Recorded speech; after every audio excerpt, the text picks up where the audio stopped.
இளைஞர்கள் வந்து தவறான வழியில போயிடக்கூடாதுன்றதா தாத்தா போராடிட்டு இருக்காங்க. ஆனா டைரக்டர் சொல்லி இருக்கிற விதம் பாத்தீங்கன்னா இளைஞர்கள் இப்படி போனாலும் பின்புலத்துல அதிகமான இழப்புகள் ஏற்படும் அப்படின்ற மாதிரி கதை. ஒரு நல்ல சொசைட்டி வரதுக்கு அதுல கமல் சார் டைலாகே இருக்கு, முதல்ல வீடு சுத்தம் பண்ணுங்க அப்புறம் நாடு தானா சுத்தம் ஆயிடும். அவ்வளவுதான், சிம்பிள். ஆமா, கதற விடுறாரு எல்லாத்தையும். தேங்க்யூ. இந்தியன் 3க்கான கிளிம்சஸ் இருக்கு, சொல்றாங்க. ரெஸ்பான்ஸ்ல மக்களுடைய ரெஸ்பான்ஸ் எப்படி இருக்கு? நீங்களே பார்த்துருப்பீங்க. இப்போ அலறுது தேட்டரை இந்த அடுத்த தேட்டருக்கு போயிட்டு இருக்கோம். Thank you thank you thank you thank you. ஆமாம், இந்தியன் 2 படம் பார்த்துட்டு இப்போ தான் வெளியே வர்றேன். ஆமாம், மக்கள் நீங்கள்லாம் கேட்குறீங்க. ரொம்ப ரொம்ப ரொம்ப என்ஜாய் பண்ணி பார்த்தேன் படம். ஆரம்பிச்சதுலேருந்து படம் முடிகிற வரைக்கும் அப்படி ஒரு ட்விஸ்ட்டு. அப்போ என்ன இப்படி ஆச்சு, ஏன் இப்படி ஆகுது, அதுக்கு ஒரு தீர்வு இருக்குது அப்படின்னு சொல்லி சங்கர் சார் கையாண்டிருக்கக்கூடிய அந்த கதை களம் வந்து ஒரு ரொம்ப புதுசாக இருக்குது. நான் என்ஜாய் பண்ணேன். கண்டிப்பாக நீங்களும் என்ஜாய் பண்ணணும்னு கேட்டுக்கிறேன். ஆமாம், இல்லை அதுதான் நான் ஏற்கனவே சொன்னது தான். கிட்டத்தட்ட 6 வருஷம் எப்போன்னு உட்காந்துருந்தோம்ல. ஆமாம், அதை வந்து அந்த இந்தியன்லேருந்து ஒரு 6 மடங்கு அதிகமாக வந்து இந்த மக்களை ரசிக்க வச்சிருக்கிறாரு அப்படின்னு தான் சொல்லலாம். நிறைய படங்கள் வந்து சமூகத்தில் இருக்கிற பிரச்சனைகளை சொல்லுது. இந்த படம் வந்து ஊழல் லஞ்சம் பற்றி அழுத்தமாக சொல்லி நல்லா இருக்கு இந்த படம். நீங்கள் கேட்குற கேள்வி நல்லா இருக்கு. அந்த படம் பார்க்கும்போது அந்த ஃபீல் நல்லா இருக்கு. அதாவது இந்த நேரத்தில் இந்த மாதிரி ஒரு ஆள் வந்தால் எப்படி இருக்கும். இந்திய அளவில் உலக அளவில் வந்து எல்லா நாடுகளிலும் நடக்கிற விஷயங்களும் நம்ம கேள்விப்பட்டு இருக்கும்போது இப்போ இந்தியன் அந்த மாதிரி ஒரு ஆள் ரிட்டர்ன் வந்தால் என்ன ஆகும் அப்படின்னு ஒரு எதிர்பார்ப்பு ஒன்று இருக்குல்ல.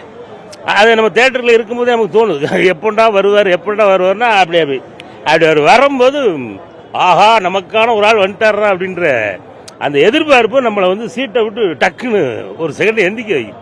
ஆகா இவர் தாயா நம்ம தேடிட்டு இருந்த ஆள்.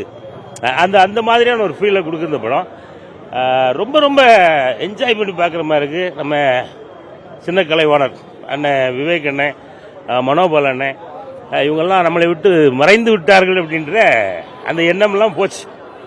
நம்ம கூட தான் இருக்காங்க. இந்த படத்தின் மூலமாக இன்னும் பல ஆண்டுகள் மக்கள் மத்தியில் அண்ணன் விவேக் அண்ணனும் மனோபால் அண்ணனையும் வாழ வச்சிருக்காரு இயக்குனர் சங்கர் அவர்கள். அதனால் சங்கர் சாருக்கு இந்த இடத்துல மீண்டும் ஒரு பெரிய நன்றியை சொல்லணும்.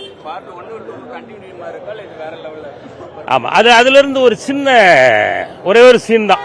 அது எதுக்காக தாத்தா திருப்பி ரிட்டர்ன் வர்றாரு அப்படின்ற ஒரு அதுக்காக நம்ம இந்தியாவிலேருந்து ஒரு சீன் சொல்லியிருக்காங்க.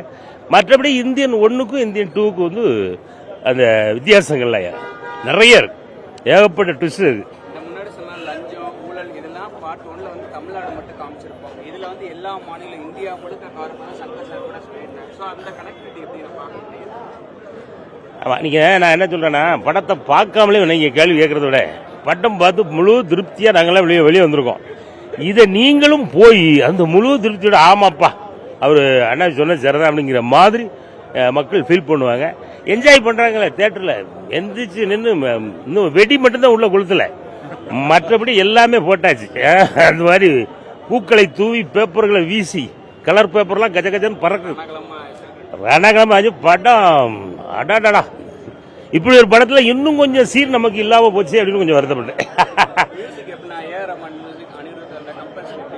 இல்ல உண்மையிலே அணி வந்து மிரட்டி எடுத்திருக்காப்ல. அந்த அடியெல்லாம் ஒண்ணு இடி மாதிரி